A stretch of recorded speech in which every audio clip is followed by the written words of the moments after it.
शुभ उदय बच्चों, हिंदी व्याकरण की कक्षा में एक बार फिर से आप सबका बहुत बहुत स्वागत है। आज हम पढ़ेंगे पाठ नंबर 2 जिसका नाम है वर्ण विचार यानी कि फोनोलॉजी। चलिए इसे पढ़ते हैं। हमारे मुख से निकली ध्वनि को जब लिखा जाता है तो वह वर्ण कहलाती है। इन्हीं वर्णों के सार्थक समूह के योग से शब्द बनते हैं। वह शब्दों के समूह से वाक्यों का निर्माण होता है। तो चलिए बच्चों, सबसे पहले हम पढ़ेंगे वर्ण। वर्ण क्या होते हैं? वर्णों को बच्चों मिलाकर शब्द बनते हैं और शब्दों को मिलाकर वाक्य बनते हैं जिनसे हम अपनी बात को कह पाते हैं। सबसे पहले देखिए, वर्ण यानी कि लेटर भाषा की सबसे छोटी इकाई ध्वनि है। ध्वनियों के लिखित रूप को वर्ण या अक्षर कहते हैं। इन ध्वनियों के और खंड नहीं किए जा सकते। जैसे बच्चों एक उदाहरण से समझते हैं। यहाँ पर देखिए, आपको एक चित्र दिया गया है। इसके आगे वाक्य लिखा है, सुबह की सैर सेहत के लिए अच्छी है। ध्यान दीजिए बच्चों, यहाँ वाक्य लिखा है सुबह की सैर सेहत के लिए अच्छी है। तो बच्चों यहाँ पर देखिए कई सारे शब्दों को जोड़कर वाक्य बना है। बच्चों ऊपर दिए गए वाक्य में 8 शब्द हैं। इन 8 शब्दों को बनाने के लिए कई वर्णों का प्रयोग हुआ है। बच्चों की जो ऊपर हमने वाक्य पढ़ा है इसमें 8 शब्द हैं, ठीक है। अब देखिए इन 8 शब्दों को बनाने के लिए कई वर्णों का प्रयोग किया गया है। जैसे कि सुबह, स जमा उ जमा बो जमा ओ जमा हो जमा अ, 6 ध्वनियां यानी कि 6 वर्णों का प्रयोग किया गया है। की, क जमा ई, 2 वर्णों का प्रयोग। सैर, स जमा ऐ जमा रो जमा अ, 4 वर्णों का प्रयोग। इसी तरह से ह, स जमा ऐ जमा हो जमा ओ जमा तो जमा अ, 6 ध्वनियां या 6 वर्णों का प्रयोग। के, क जमा ए, 2 वर्णों का प्रयोग। लिए, लो जमा ई जमा ए, 3 वर्णों का प्रयोग। अच्छी, अ जमा चो जमा छो जमा ई, 4 ध्वनियों का प्रयोग है। ह जमा ऐ, 2 ध्वनियां या 2 वर्णों का प्रयोग किया गया है। तो बच्चों इन वर्णों के प्रयोग से शब्द बने और शब्दों को जोड़कर वाक्य बने। हमने जाना सार्थक ध्वनियों के मेल से शब्द बनते हैं और अर्थपूर्ण शब्दों के मेल से वाक्य बनते हैं। शब्द एक छोटी इकाई है। एक शब्द में कई वर्ण हैं, किंतु वाक्य एक बड़ी इकाई है। अब हम पढ़ेंगे वर्णमाला। वर्णों के व्यवस्थित समूह को वर्णमाला कहते हैं। वर्णमाला के वर्ण अपने एक निश्चित क्रम में लिखे जाते हैं। वर्णमाला में 2 प्रकार के वर्ण हैं। पहला है स्वर यानी कि वोवल्स, दूसरा है व्यंजन यानी कॉन्सोनेंट्स। हिंदी वर्णमाला में सबसे पहले स्वर देखिए बच्चों। स्वर वर्ण कौन कौन से हैं? ओ आ, इ ई, उ ऊ, री, ए ऐ, ओ औ। अंग और अह इसको अयोगवाह कहते हैं। व्यंजन वर्ण देखिए, क ख ग घ अंग क वर्ग, च छ ज झ य च वर्ग, ट ठ ड ढ अण ट वर्ग, त थ द ध न ता वर्ग, प फ ब भ म प वर्ग, य र ल व अंतस्थ व्यंजन, श श स ह ऊष्म व्यंजन, छ त्र य श्रा संयुक्त व्यंजन, ड और ढ अन्य वर्ण, ओ को, हो, वो, जो, फ इनको आगत व्यंजन कहते हैं। विशेष देखिए, विशेष सभी व्यंजनों में अ स्वर मिला होता है। यदि हम किसी व्यंजन में अ स्वर को नहीं दिखाना चाहते तब उसमें हम व्यंजन के नीचे हलंत यानी एक छोटी सी तिरछी रेखा का चिन्ह लगाते हैं, जैसे कि को, ख, ग। तो बच्चों ये जो को, ख, ग के नीचे हमने हलंत लगाया है, इसका अर्थ है कि इसमें व्यंजन नहीं है। ये व्यंजन के बिना व्यंजन रहित है। अब देखिए स्वर यानी कि वोवल्स। स्वर वे वर्ण हैं जिनका उच्चारण कंठ से किया जाता है। इनके उच्चारण में वायु सीधे मुख से बाहर जाती है। इनका उच्चारण स्वतंत्र रूप से होता है। जैसे अ, आ, इ, ई आदि स्वर संख्या में 11 होते हैं। स्वर के भेद देखिए, काइंड्स ऑफ वोवल्स। उच्चारण के आधार पर स्वरों को ये 3 भेद हैं। ह्रस्व स्वर, दीर्घ स्वर, प्लुत स्वर। स्वर के भेद आइए एक एक करके पढ़ते हैं। ह्रस्व स्वर यानी कि शॉर्ट वोवल्स, जिन स्वरों के बोलने में कम समय लगता है उन्हें ह्रस्व स्वर कहते हैं, जैसे कि ओ, ई, उ, री, इनकी संख्या 4 है।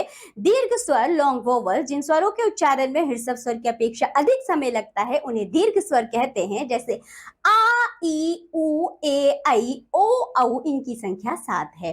आगत स्वर यानी कि ओ भी दीर्घ स्वर है, इन्हें बड़े स्वर भी कहते हैं।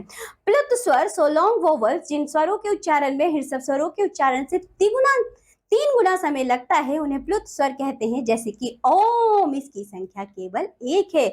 अयोगवाह अंग यानी कि अनुस्वार तथा अह जिसको विसर्ग और अयोगवाह ध्वनि कहते हैं, ये ना स्वर में आते हैं और ना ही व्यंजन में, जैसे कि अंक, अंग, अंश, प्रातः, स्वतः आदि। ये है बच्चों अनुस्वार। इसका उच्चारण करते समय ध्वनि नाक से बाहर निकलती है, जैसे कि गंगा, कंचा, कंस, पंख आदि। यह है बच्चों अनुनासिक। इसका उच्चारण करते समय ध्वनि नाक और मुंह दोनों से बाहर निकलती है, जैसे कि चांदी, अंगूठी, हंस, पांच आदि। ये थे स्वर। स्वर के भेद पढ़े। अब हम पढ़ेंगे व्यंजन यानी कि कॉन्सोनेंट। व्यंजन वे वर्ण हैं जिनका उच्चारण मुख से किया जाता है। इनके उच्चारण में वायु मुख के भीतरी अंग, कंठ, गला, तालु यानी मुंह के अंदर ऊपर का हिस्सा, मूर्धा, दांत, होठ में से किसी का स्पर्श करते हुए बाहर निकलती है, जैसे को, चो, टो, त, प आदि। हिंदी भाषा में मूल व्यंजनों की संख्या 33 है। चलिए व्यंजन के भेद पढ़ते हैं, अच्छे से समझ आएगा। व्यंजन के भेद, काइंड्स ऑफ कॉन्सोनेंट्स। व्यंजन के 3 भेद हैं। व्यंजन के भेद देखिए। स्पर्श व्यंजन यानी कि म्यूट कॉन्सोनेंट्स, अंतस्थ व्यंजन सेमी कॉन्सोनेंट्स, ऊष्म व्यंजन सिबिलियंट कॉन्सोनेंट्स। सबसे पहले देखिए स्पर्श व्यंजन क्या होते हैं। जिन व्यंजनों के उच्चारण में जीभ मुख के किसी न किसी भाग को स्पर्श करती है, उन्हें स्पर्श व्यंजन कहते हैं। क, च, ट, त, प 5 वर्गों, क से म तक के वर्ण इसी में आते हैं। इनकी संख्या 25 है। अंतस्थ व्यंजन, कुछ व्यंजनों का उच्चारण स्वर और व्यंजन के बीच होता है, उन्हें अंतस्थ व्यंजन कहते हैं, जैसे य, र, ल, व। इनकी संख्या 4 है। ऊष्म व्यंजन, जिन वर्णों के उच्चारण में मुख से निकलने वाली हवा रगड़ के कारण कुछ ऊष्म यानी कि गर्म होकर बाहर आती है, उन्हें ऊष्म व्यंजन कहते हैं, जैसे शो, शो, सो, ह। इनकी संख्या 4 है।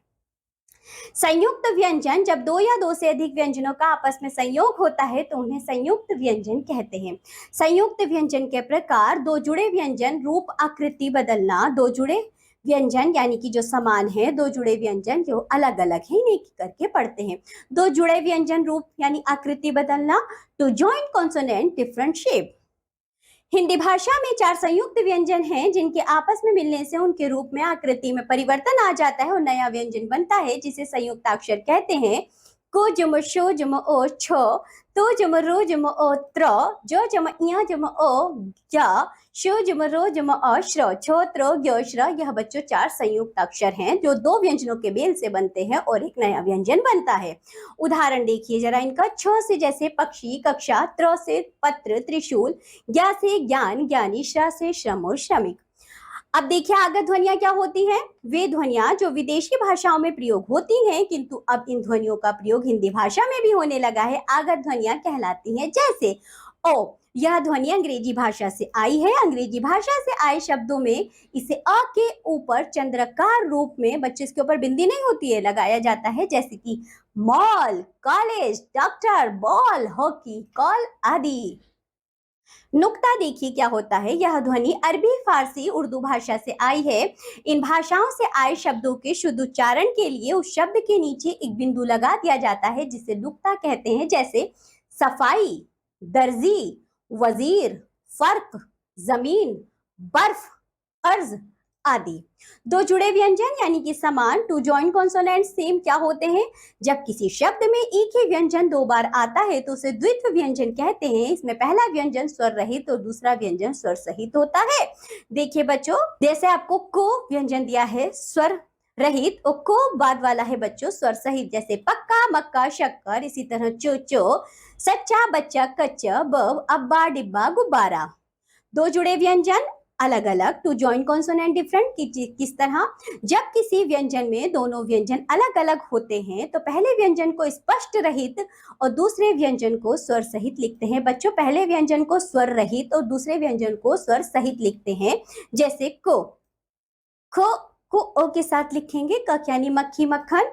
इसी तरह देखिए सो, तो जब साथ में आए तो पुस्तक, अस्त, तो थो साथ में आए तो पत्थर और कत्था। अब देखिए अन्य वर्ण क्या होते हैं। यह विशेष व्यंजन है। ड और ढ के नीचे बिंदु लगा देने से ड और ढ दो ध्वनियां बनती हैं। इनके उच्चारण में जीभ का अग्र भाग उलटकर मूर्धा का झटके से स्पर्श करके हट जाती है। इनकी गणना भी ड और ढ के साथ ही की जाती है। ये भी ट वर्ग में ही समझे जाते हैं। अब देखिए स्वर की मात्राएं, साइन ऑफ वोवल्स। बच्चों स्वर तथा व्यंजनों के मेल से ही शब्द बनते हैं। कुछ स्वर अकेले भी शब्द बना लेते हैं, जैसे कि आ, आओ, आए, परंतु अधिकांश शब्द स्वर व व्यंजन के मेल से बनते हैं। जैसे बच्चों यहाँ देखो, घोड़ा तेज दौड़ता है। घोड़ा तेज दौड़ता है तो बच्चों इसमें जितने भी स्वर आए हैं, हमने जब पहले वाक्य में देखा जो स्वर मूल रूप में लिखे हैं इस तरह नहीं लिखे जाते, स्वरों की कुछ मात्राएं होती हैं, उसे वाक्य में प्रयोग किया जाता है, शब्दों में प्रयोग किया जाता है। जब हम व्यंजन के साथ स्वर को जोड़ते हैं तो उसके मूल रूप में न लिखकर स्वर के प्रतीक चिन्ह के साथ जोड़ते हैं। यह विशेष चिन्ह ही स्वरों की मात्रा कहलाते हैं। अस्वर प्रत्येक व्यंजन में शामिल होता है, अतः अस्वर की कोई मात्रा नहीं होती, किंतु बाकी के सभी 10 स्वरों की मात्राएं होती हैं। यहाँ देखो आपको स्वर का मूल रूप में मात्रा व्यंजन मात्रा के साथ और स्वर का मात्रा में प्रयोग दिया गया है।